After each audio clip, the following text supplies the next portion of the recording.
You know when you get a new project brief and it feels like you've been handed a puzzle, but with no picture on the box? Well, what if we looked at it differently? What if that brief isn't a puzzle at all, but actually a map? Today, we're going to learn how to read that map and turn it into an awesome guide for creating something amazing. Yeah? Does this look a little familiar?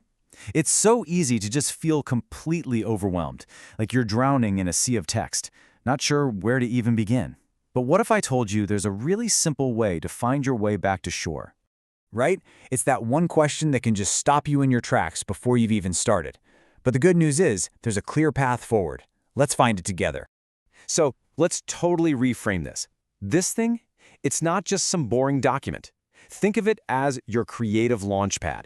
Our mission, right now, is to turn these instructions into a powerful game plan that's going to take you from a blank page to a seriously stunning final product. Okay, so if you cut through all the noise, what's the real mission here? It's actually pretty simple. You need to create a sports magazine. Everything else in that brief is just a stepping stone to help you nail that goal with some real style. Now, let's break that big mission down into smaller pieces. You know, any great project is really just a bunch of smaller, totally manageable parts. And in this case, there are just two key things you really need to focus on building. And here they are, a front cover and a double-page spread. That's it. Suddenly, that huge mountain of a project starts to look a lot more like a hill you can easily climb. See? That's the power of just breaking it down. Okay, so before you even start thinking about cool fonts or what photos to take, there's one question that is more important than all the others. Who is this for? The answer to that is the key that unlocks pretty much all of your creative decisions.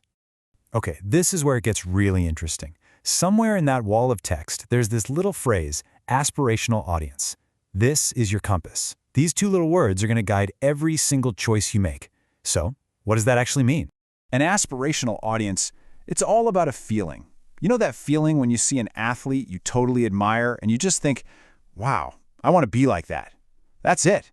It's so powerful because it taps into this desire for growth and getting better, which makes your magazine not just interesting, but genuinely inspiring.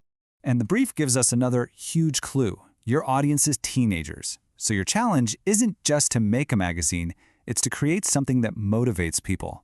Your words, your pictures, they all need to send this one powerful message. Hey, you can do this. You've got what it takes. Okay, so we've got our mission. We know our audience. Now let's get into the nitty-gritty. Think of this next part as your recipe for success. These are the absolute must-have items you need to create your masterpiece.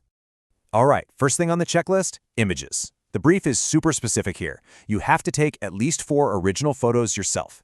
This is your chance to really get creative with camera angles and mise-en-scène.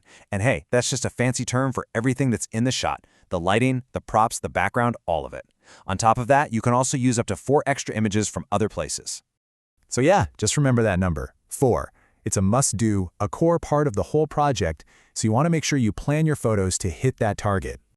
Okay, next up, your feature article. The goal is somewhere around 300 words. Now, you're not trying to write a whole novel here. It's about crafting a short, punchy story that's going to grab your reader's attention and leave them feeling inspired.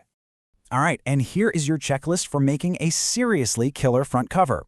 These are the things that make a magazine just scream, "Pick me up," from the shelf.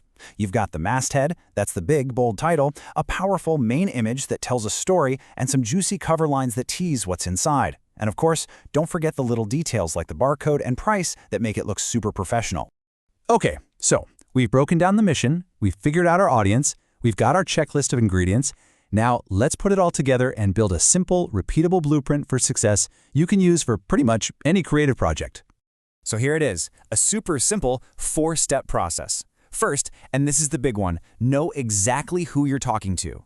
Second, plan your content, your article, your photos with that person in mind. Third, that's the fun part. Write, design, and bring your vision to life.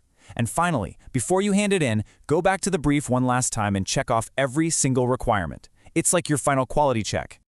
And look, this isn't just about finishing this one project. It's about building a skill, a kind of creative muscle. By learning how to deconstruct a brief, you're getting the power to turn any creative challenge into a chance to do something great. So there you have it. That brief isn't a scary wall of text anymore, right? It's your launch pad. You've got the plan, you've got the tools, you've got the mission. The only question left is, what amazing story are you going to tell?